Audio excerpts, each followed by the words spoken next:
9장 16절에서부터 20절까지 말씀을 통해서 영생을 얻는 방법이 무엇인지 한번 은혜를 나눠보려고 합니다. 지난주에 나눴던 말씀을 다시 한번 확인해 보자면, 천국에 들어가는 사람은 자신의 의를 드러내는 것이 아니라 어린아이와도 같이 자기를 낮추고 부모님을 의지하듯이 하나님을 의지하는 그런 사람이라고 예수님께서 말씀하셨습니다. 그런데 그 사건 이후로 예수님께 한 사람이 찾아와서 질문을 해요. 이렇게 질문을 합니다. 16절 말씀 다시 같이 한번 읽겠습니다. 읽습니다. 그 사람이 주께 와서 이르되, 선생님이여, 내가 무슨 선한 일을 하여야 영생을 얻으리이까? 아멘. 예수님께 어떤 사람이 찾아와서 이렇게 물어요. 선생님, 제가 영생을 얻고 싶은데요, 그 방법이 무엇입니까? 어떻게 해야 영생을 얻을 수 있겠습니까? 라고요. 근데 여러분, 당시 유대 사회는 종교적인 열심이나 혹은 선행을 행함으로써 구원을 얻을 수 있다고 그렇게 믿었습니다. 인간의 자의적인 노력이 구원을 얻는 데 필요한 거죠. 그래서 이 사람은 어떤 선한 일을 해야 구원을 얻을 수 있습니까? 라고 묻는 거예요. 그리고 그 선한 일이라는 것은 율법을 말합니다. 결국 이 사람은 어떤 율법적인 행함이 있어야지만 구원을 얻을 수 있냐라고 묻는 거예요. 그런데 율법은요, 하나만 있는 게 아니라 613가지가 있습니다. 근데 그 613가지의 율법 가운데에서 이 사람은 어떤 것이 영생을 얻는데 가장 중요한 것이냐, 그것을 나에게 가르쳐주면 난 그것을 행하겠다라고 얘기하는 거예요. 여러분, 지금 이 사람은요, 선한 일에 관심이 있는 상태예요. 영생이나 구원은 오직 하나님의 은혜로서만 누릴 수 있는 것인데도 불구하고 이 사람은 선한 행실이 있어야 영생을 얻을 수 있다고 생각해요. 그렇다고 해서 여러분, 이 사람의 무지함을 무조건 탓할 수만은 없습니다. 왜냐하면 당시의 사회가 유대 사회였기 때문에 율법적인 행함은 당연한 거였어요. 게다가 이 같은 사건을 기록하고 있는 누가복음 18장 18절의 말씀을 보면 이 사람은 산헤드린 공회 사람입니다.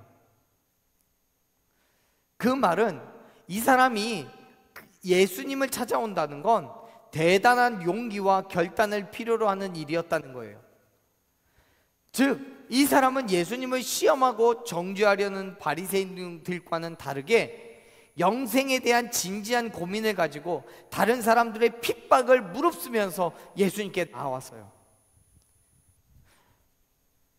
여러분, 예수님 앞에 나와서 영생을 묻는다는 것, 그것도 어떤 예수님에 대한 어떤 흠을 잡기 위해서가 아니라 정말 영생이 궁금하여서 그렇게 묻는다는 건 유대인 사회에서 또 산헤드린 공회의 입장에서 굉장히 부적절한 일이었다는 것은 분명합니다.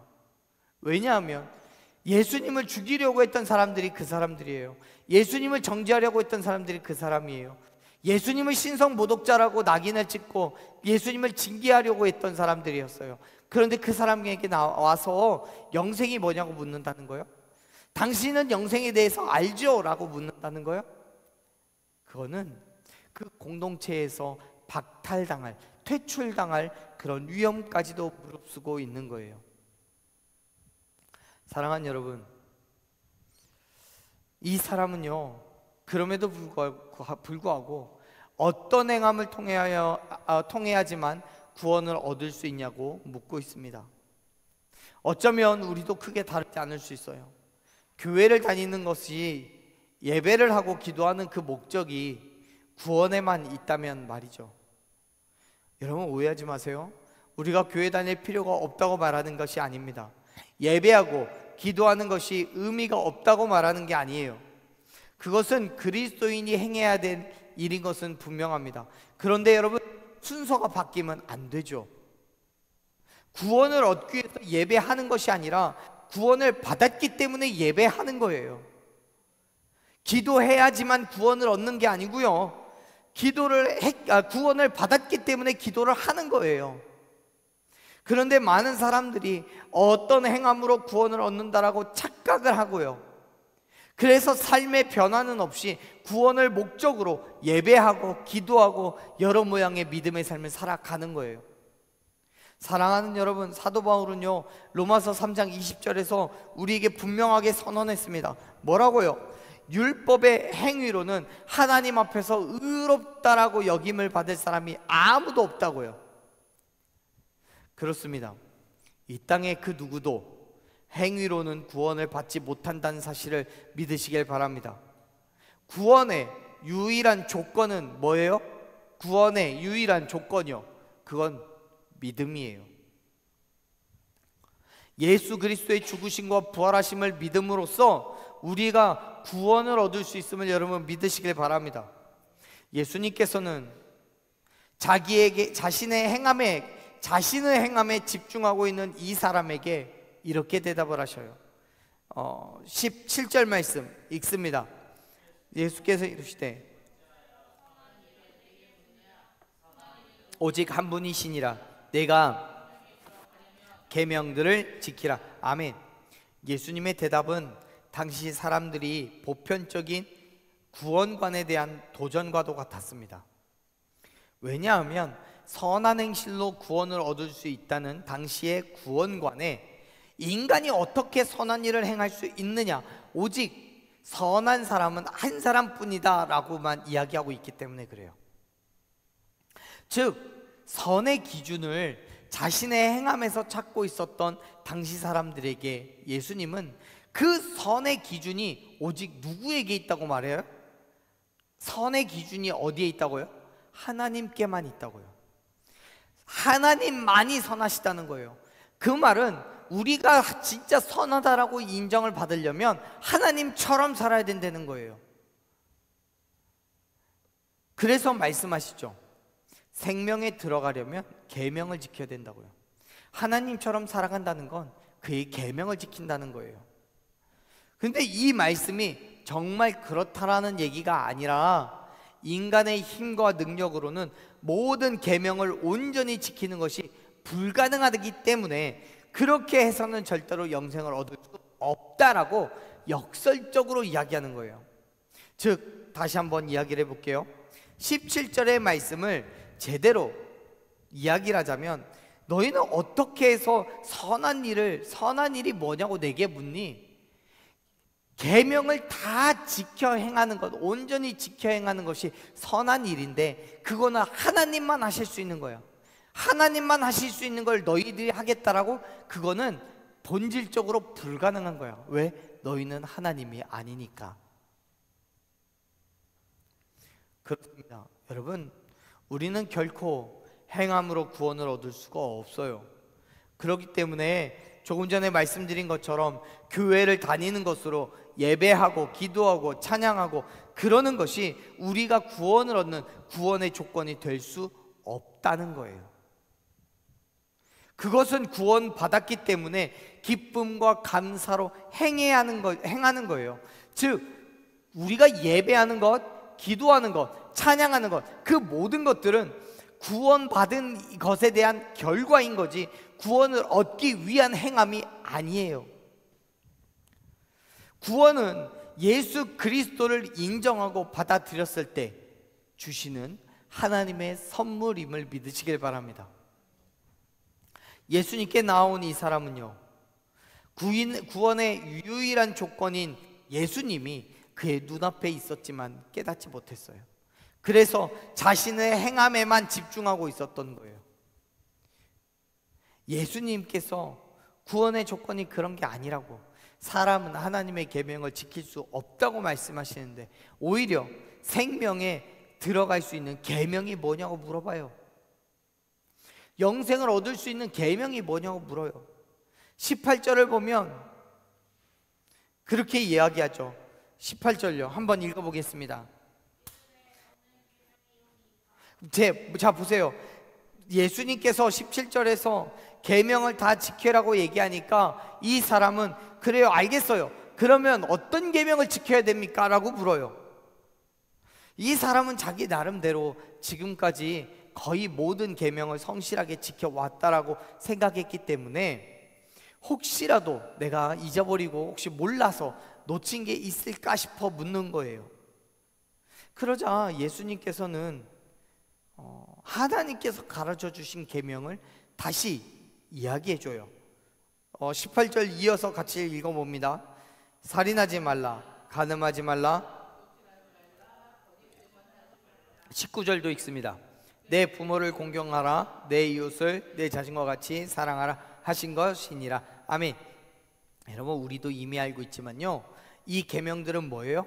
하나님께서 모세를 통하여서 이스라엘 백성들에게 주신 소위 10계명이라고 부르는 거예요. 그런데 그 중에서도 5계명부터 9계명까지, 즉 인간관계 속에서 지켜야 될 계명들에 대해서 나열하고 계세요. 앞에서부터 10계명의 1계명에서부터 끝때까지 계속 다 전부를 말씀하시는 게 아니라 인간관계에 관련된 계명만 이야기하세요. 참 그것도 신기한 일이에요. 특이한 일이에요. 그런데 여러분, 그것도 이유가 있어요. 이 사람이 누구냐는 거죠. 이 사람, 예수님께 나온 이 사람은 누구예요? 유대인이고 사내들인 공의 사람이에요.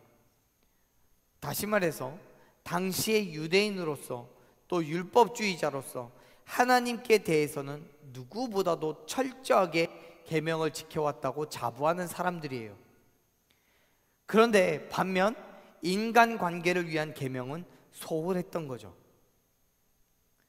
이런 거예요. 그들은 하나님을 향해서는 할 수 있는 최선을 다해서 행했지만 그 열심히 오히려 다른 사람들을 정죄하고 자기의 유익을 따라 말씀을 바꿔버리는 잘못을 저지르고 있었던 거예요. 예컨대 제가 지지난주에 19장에 처음에 말씀 나눌 때도 예를 들었었는데, 당시의 율법에는 부모님을 섬기기 위해서 필요한 물질을 성전의 예물로 드리면 그것으로 부모를 섬긴 거라고 인정을 해준 그런 규칙이 있었어요. 규례가 있었어요. 그런데 사람들이요, 그걸 악용을 합니다. 100만 원을 들여서 부모를 섬겨야 되는데 성전에는 꼴랑 10만 원을 바치고서는 자신이 행할 모든 일을 행했다고 하는 거예요. 나는 부모님께 행할 그 일들을 성전에 했다라고 그렇게 말하는 거예요. 예, 맞아요. 이 사람은 10만 원을 성전에 드렸기 때문에 하나님의 계명을 지킨 거죠. 그런데요, 반면 부모님을 공경하라는 계명은 지키지 못했어요. 당시의 사람들이 이랬다는 거예요.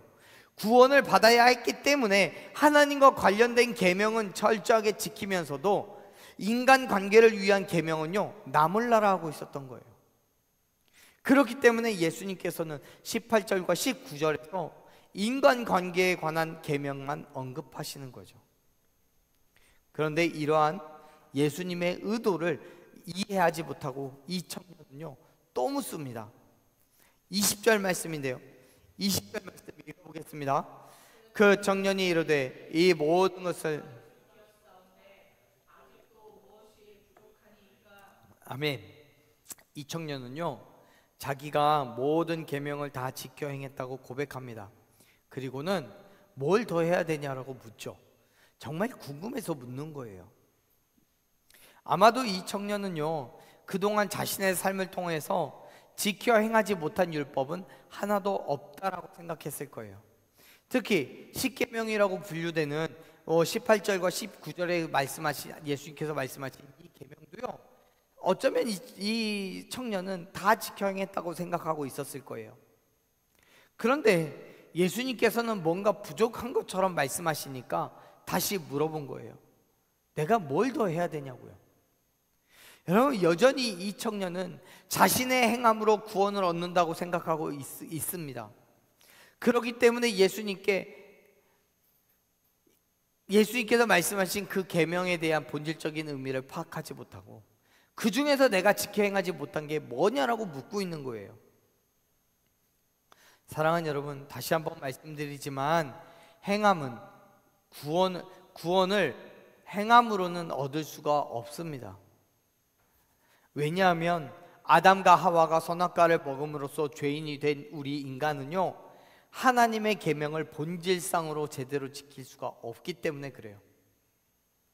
그건 불가능해요. 본질상 진노의 자녀인 인간은 절대 선인 하나님의 선을 따라갈 수 없음을 믿으시길 바랍니다.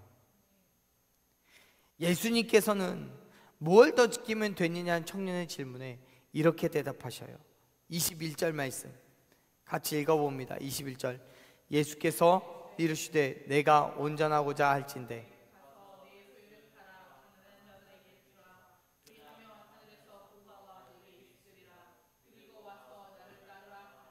아멘.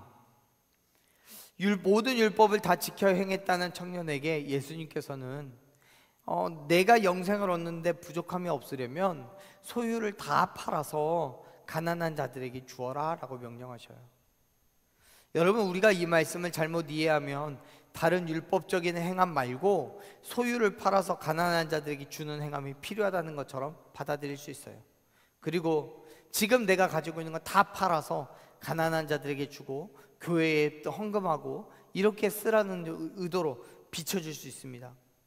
그런데 여러분, 여기에서 우리가 주의해 봐야 될 게 뭐냐면 예수님께서는 그 청년에게 팔아야 한다라고 말하는 그 소유의 양이에요. 무슨 말이냐면 우리가 같이 읽은 마태복음에는 그렇게 기록하고 있지만 기록하고 있지 않지만 같은 사건을 기록하고 있는 마가복음이나 누가복음의 말씀을 보면 이 청년이 팔아야 되는 소유는요, 전부예요. 누가복음 18장 22절 말씀을 보면 그렇게 얘기하거든요. 내게 있는 것을 다 팔아서 가난한 자들에게 나눠주라고요. 오늘 우리가 읽은 마태복음 19장에서도 말씀도요, 이거는 단 한 번 일회성으로 끝나는 일이에요. 무슨 말이냐면 내가 가지고 있는 것을 파는 단 한 번으로 딱 끝나버린다는 거예요. 그가 가지고 있는 모든 것을 한 번에 순간적으로 다 팔아야 그 일이 가능해지는 거죠. 여러분, 예수님께서는 이 청년의 모든 소유를 다 팔아라고 얘기하셔요. 팔아서 어떻게 해요? 가난한 자들에게 나눠주래요. 가난한 자, 즉 도움이 필요한 자들을 도와주어야 돼요. 지금 예수님께서는 이 청년이 말하는 것처럼 모든 계명을 지켰다고 하지만 그것은 자기 만족, 다시 말해서 자기가 원하는 만큼만 하고 있었다는 것을 지적하고 있어요. 보세요, 이 청년은 유대인이에요. 사마리아 공의 사람이에요. 나름대로 율법을 잘 지켜 행한다라고 자부하는 사람이에요. 20절에서 그 스스로가 말하고 있는 것처럼 모든 율법을 지켰어요. 18절, 19절에 기록되어 있는 것들을 또 지켰어요. 그 중에서도 특별히 내 이웃을 내 자신과 같이 사랑하라는 율법도 지켰어요. 그런데 그것이 하나님이 보실 때 만족할 만한 하나님의 선을 따라가는 그런 믿음의 행함이 아니라 자기의 만족, 자기의 욕심에 따른 행함이었다라는 거예요. 다시 말해서 율법이 명령하고 있는 것에 대해서 형식적으로 반응한 것이지 진짜 이웃을 자기 몸과 같이 사랑했기 때문에 행한 것이 아니라는 거예요. 그 말은 지금 이 청년은 율법을 지켜 행하긴 했는데 그것이 구원을 받기 위해서 최소한의 것이었을 뿐인 거고 그에게 있어서 인간적인 욕심이 있다라고 말하는 거예요. 만일 이 청년이 정말 율법을 잘 지켜 행하는 사람, 말씀 속의 사건 속에서 예수님으로부터 칭찬을 받기에 충분한 사람이라면, 이웃을 자기 몸처럼 사랑했다면 예수님이 말하기 전에 이미 자기의 소유를 팔아서 이웃을 구제하는 일에 사용했을 거예요. 하지만 여전히 그는 자기의 소유를 귀하게 여겼고 다른 사람에게 소유를 나누는 것을 꺼려했어요. 아까워했어요. 하나님을 믿고 섬기지만 그 믿음이 세상의 것, 내 소유를 포기할 만큼 되지 않았던 거예요. 그렇기 때문에 예수님께서는 그 청년에게 재물에 대해서 미련을 끊어버리고 모든 것을 가난한 자의 구제를 위하여 사용하라고 요구하고 있는 거예요. 사랑하는 여러분, 세상의 것에 대한 미련은 버리고 미련을 품고 한 발은 교회에 한 발은 세상에 양다리를 거치고 살아가지 마세요. 오직 예수 그리스도만 바라보십시오. 영생을 얻는 첫 번째 방법은요, 철저한 자기 부정에 있어요.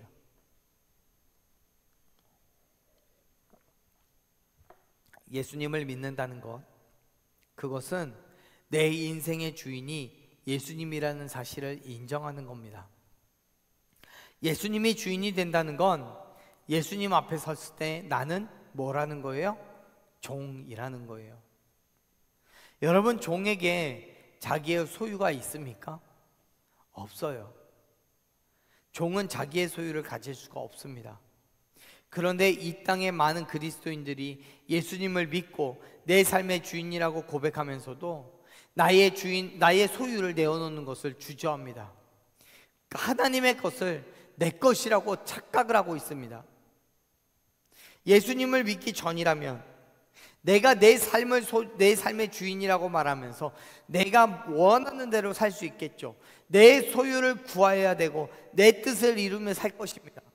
하지만 여러분, 예수님을 믿는 그 이후에는 예수님이 내 삶의 주인 되심을 믿으시길 바랍니다. 예수님이 내 삶의 주인이라는 걸 인정하고 예수님께 내 삶의 모든 것을 내어드려야 되는 거예요.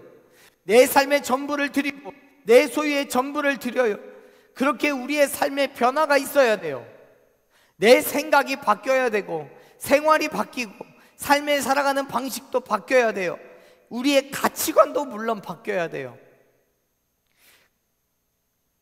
그렇기 때문에 예수님께서는 이 청년에게 모든 소유를 팔아서 가난한 자들에게 주고 네 생각을 바꾸고 네 뜻을 바꾸고 네 가치관을 바꾸어서 오직 십자가를 짊어지고 나를 따르라라고 말씀하고 계시는 거예요. 삶을 바꾸라는 거죠. 가치관을 바꾸라는 거죠. 그러한 측면에서 보자면 이 청년은 율법을 행하고 있는 것은 맞지만 그는 여전히 이전과도 같은 삶을 살아가고 있었다는 것이 분명합니다. 그렇기 때문에 이 청년은 예수님의 말씀을 듣고 근심할 수밖에 없었어요. 20절 말씀을 보면 이 청년은 분명하게 예수님의 말씀을 들었지만 그 말씀 때문에 근심하면서 갔다라고 기록하고 있어요. 여러분, 지금 이 청년이 근심하는 그 이유가 무엇입니까? 재물이 많기 때문입니다.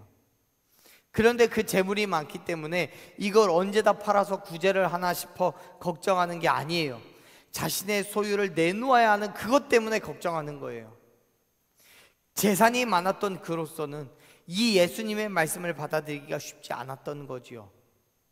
가능하다면 영생과 물질을 다 가졌으면 했습니다. 그러니까 당연히 예수님의 말씀이 근심될 수밖에 없었던 거예요.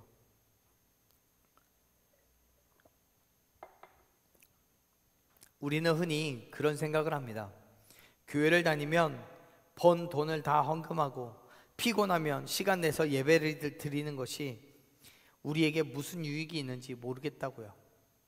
내 물질을 내놓아야 되고 육체의 피로감 가운데서도 수고와 희생을 해야 하는 것이 인간적으로 보면 손해인 것처럼 받아들여지기 때문에 이 청년과도 같이 근심이 되는 게 어쩌면 당연할 거예요. 그런데 사랑하는 여러분, 하나님의 섭리는 무엇입니까? 하나님의 섭리는 우리가 생각한 대로가 흘러가지 않아요. 보세요, 21절에서 예수님께서는 청년에게 소유를 다 팔아 가난한 자들에게 주라고 말씀하시면서 그 뒤에 무엇을 확신하고 계십니까? 21절 말씀 다시 한번 읽어보겠습니다. 읽습니다. 예수께서 이르시되 가난한 자들에게 주라. 그리하면 하늘에서 보화가 내게 있으리라. 아멘. 그렇습니다. 사랑하는 여러분, 하늘의 보화가 그 청년에게 있을 거라고 그렇게 말씀합니다. 우리 성경에 보화라고 번역되어 있는 헬라어 단어는요, 두 가지 의미가 있습니다. 하나는 이 청년이 원하는 영생을 의미하는 것이기도 하고요, 또 한 가지는 더할 나위 없이 귀중한 것을 의미합니다. 사실 여러분, 영생 또한 무엇과도 비교할 수 없을 만큼 귀한 것이기 때문에 그 큰 범위 안에서는 크게 다르지 않아요. 지금 예수님께서는 이 땅의 이 영생의 가치가 이 세상의 모든 것을 포기할 만큼 가치가 있다라고 말씀하셨습니다. 그렇기 때문에 내가 가지고 있는 건 다 내놓고 그냥 예수님을 따르라고 말씀하시는 거예요. 그렇습니다. 사랑하는 여러분, 우리가 예수님을 나의 주인으로 삼고 나의 물질을 내어놓고 시간을 들여 수고하고 헌신하는 이유는 그 부활을 얻기 위함임을 믿으시길 바랍니다. 아니, 더 정확하게 표현하자면 이미 하나님께서 선물로 그 부활을 주셨기 때문에 그 은혜에 감사하여서 물질도 드리고 헌신도 하고 수고도 하는 거겠죠. 그럼 여러분, 사랑하는 여러분, 나의 것을 예수님께 드리는 것을 염려하지 마십시오. 걱정하지 마십시오.